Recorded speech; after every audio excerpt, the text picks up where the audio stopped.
Bismillahirrahmanirrahim. Assalamualaikum warahmatullahi wabarakatuh. Alhamdulillah nahmaduhu wa nasta'inuhu wa nastaghfiruh wa na'udzubillahi min syururi anfusina wa min sayyiati a'malina. May yahdihillahu fala mudhillalah wa may yudlilhu fala hadiyalah. Asyhadu an la ilaha illallah wa asyhadu anna Muhammadan abduhu wa rasuluh. Baiklah, langsung saja. Saya Lutfia Fidari Sakinah, NIM 201107056 akan menjelaskan tentang Kitab Shahih Ibn Huzaimah. Ini merupakan cover dari Kitab Shahih Ibn Huzaimah. Yang kiri dan yang kanan merupakan kick dari Shahih Ibn Huzaimah. Di sini saya akan menjelaskan tentang biografi pengarang, identitas buku, latar belakang penulisan, jumlah hadis dan kualitas, sistematik penulisan, pemikiran inti, perbandingan kitab lain yang sejenis, kelebihan dan kekurangan dari kitab Shahih Ibn Huzaimah. Yang pertama yaitu biografi pengarang. Nama beliau merupakan Abu Bakar Muhammad bin Ishaq bin Huzaimah An-Naisaburi bin Mujashir bin Muzahim. Beliau dikenal dengan nama Ibn Huzaimah atau Abu Bakar. Beliau lahir pada tahun 223 Hijriah dan wafat pada tahun 311 Hijriah. Penisbahannya yaitu Huzaimah. Semangat belajar Ibn Huzaimah sudah terlihat sejak kecil. Konon beliau sangat ingin menemui Ibnu Qutaibah, namun keinginan beliau terhalang oleh ayahnya yang menghendaki Ibnu Huzaimah kecil untuk mempelajari Al-Quran terlebih dahulu. Hingga suatu hari beliau telah menyelesaikan hafalannya dan kemudian ayahnya mengizinkan Ibnu Huzaimah untuk pergi ke suatu daerah bernama Marwah. Tempat-tempat belajar beliau atau biasa disebut sebagai rihlahnya, yaitu di antara lain ada Marwah, Rai, Syria, Mesir, Wasit, Baghdad, Basrah, Kufah, dan lain-lain. Guru dari beliau yaitu diantaranya Ali bin Muhammad, Musa bin Sahal Ar-Ramli, Muhammad bin Harb, Abu Quraib, dan lain-lain. Selain menimba ilmu pada ulama-ulama masyhur, beliau juga mengajarkan ilmu kepada murid-muridnya, yaitu diantaranya Muhammad bin Abdullah bin Abdul Hakim, Ahmad bin Al-Mubarak, Ibrahim bin Abi Thalib, dan lain-lain. Dalam Al-Ilm Al-Zikri menyebutkan bahwa lebih dari 140 yang ditulis dan dilahirkan oleh Ibn Huzaimah, akan tetapi ratusan karya tersebut hilang dan hanya tersisa kitab, yaitu Kitab Tauhid wa Ittiba, Ar-Rab, dan Mukhtasar Shahih Ibn Huzaimah. Selanjutnya yaitu tentang identitas buku.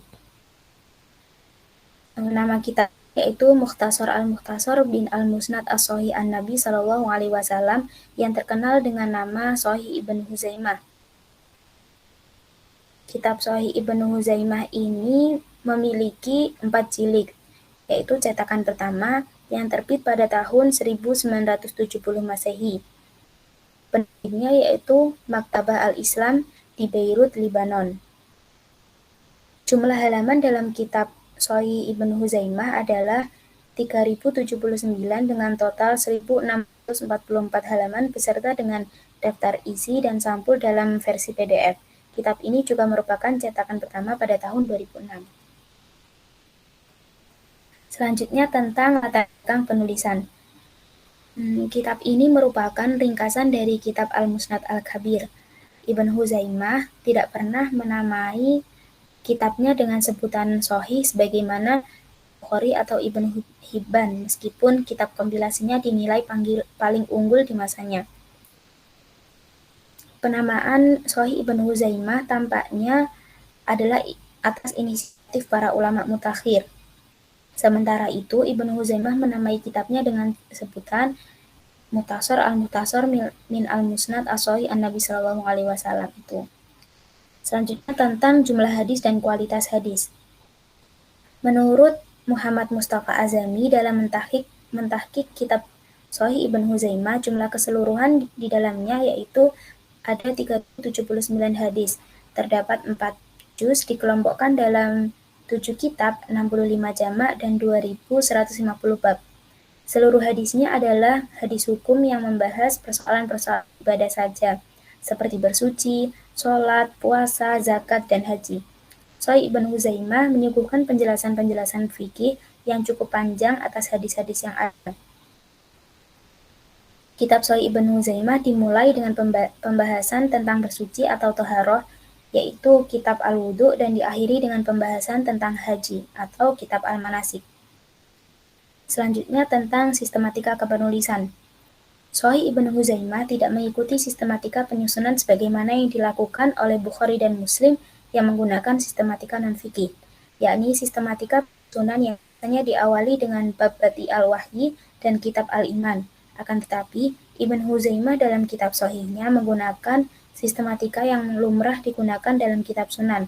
Diketahui bahwa hampir seluruh hadisnya memiliki sistematika penyusunan yang berkaitan dengan masalah-masalah hukum atau fikih.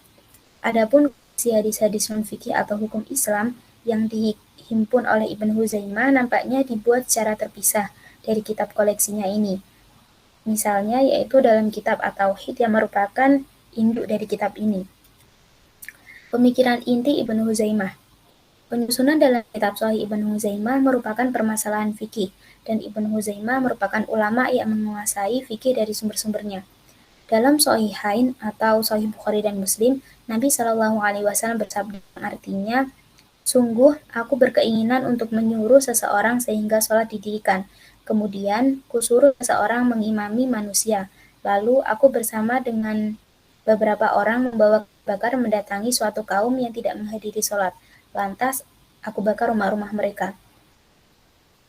Imam An-Nawawi dalam kitabnya Raud At-Thalibin juz 1 halaman 339 mengatakan bahwa berjamaah hukumnya wajib di dalam sholat Jumat.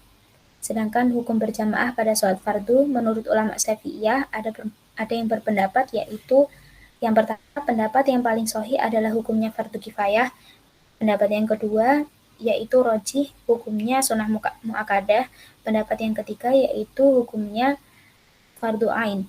Dan pendapat ini itu dinyatakan oleh sahabat kami, kata Imam An-Nawawi, yaitu Ibnu Al-Munzir dan Ibnu Huzaimah. Kemudian selanjutnya perbandingan kitab lain yang sejenis. Ahmad Syakir berkata, Sahih Ibnu Huzaimah, Al-Musnad As-Sahih ala Al-Taqasim wa Al-Wana karya Ibnu Hibban, dan Al-Mustadrak ala As-Sahihain karya Al-Hakim. 3 buku ini adalah buku-buku terpenting yang disusun berkaitan dengan hadis sahih murni setelah 2 buku sahih karya Imam Bukhari dan Muslim. Ia menambahkan, ulama yang mengkritik bidang ini telah mengurutkan 3 buku, di mana para penyusunnya berkomitmen hanya meriwayatkan hadis sahih saja. Maksudnya, hadis sahih murni setelah 2 buku sahih Bukhari dan Muslim. Sehingga urutan tersebut adalah Sahih Ibnu Huzaimah, Sahih Ibnu Hibban, dan yang terakhir Al-Mustadrak karya Al-Hakim. Pengurutan ini didasarkan pada penilaian satu dengan yang lainnya dalam komitmen terhadap riwayat sahih murni. Meskipun ternyata hal ini bertepatan dengan urutan zaman kemunculan mereka tanpa sengaja. Selanjutnya, As-Suyuti mengatakan, peringkat buku Sahih Ibnu Huzaimah lebih tinggi daripada Sahih Ibnu Hibban, mengingat Ibnu Huzaimah sangat teliti hingga ia bersikap tawakuf tidak mengambil keputusan sehubungan kesahihan hadis hanya karena pembicaraan sepele dalam sanad. Jika terjadi seperti ini, ia akan berkomentar jika hadis ini sahih atau jika hadis ini otentik dan lain-lain. Yang terakhir yaitu kelebihan dan kekurangan dari kitab Ibnu Huzaimah. Kelebihannya, Ibnu Huzaimah sangat menguasai fikih dari sumber-sumbernya. Beliau membagi bab-bab dalam kitab dengan sangat jelas dan rinci. Beliau juga menjelaskan sisi istinbat hukum dalam bentuk yang jelas dan terinci dalam beberapa tempat. Bahkan dari sisi ini, kita dapat mengetahui pemikiran fikih Ibnu Huzaimah. Selanjutnya yaitu tentang kekurangan kitab ini. Sebagian peneliti mengemukakan bahwa di dalam Sahih Ibnu Huzaimah terdapat hadis-hadis yang cacat.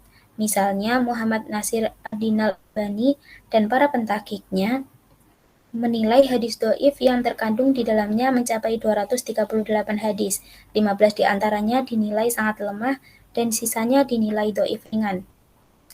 Ibnu Huzaimah menjelaskan status dan kualitas hadisnya, namun pada hadis yang tidak dijelaskan kualitasnya, yang biasanya menyangkut kualitas isnadnya, maka secara umum Ibnu Huzaimah mencantumkan takhrij hadis secara ringkas. Sekian dari saya, bila ada salahnya mohon maaf. Nuhun wal qalam yawma yasturun. Wassalamualaikum warahmatullahi wabarakatuh.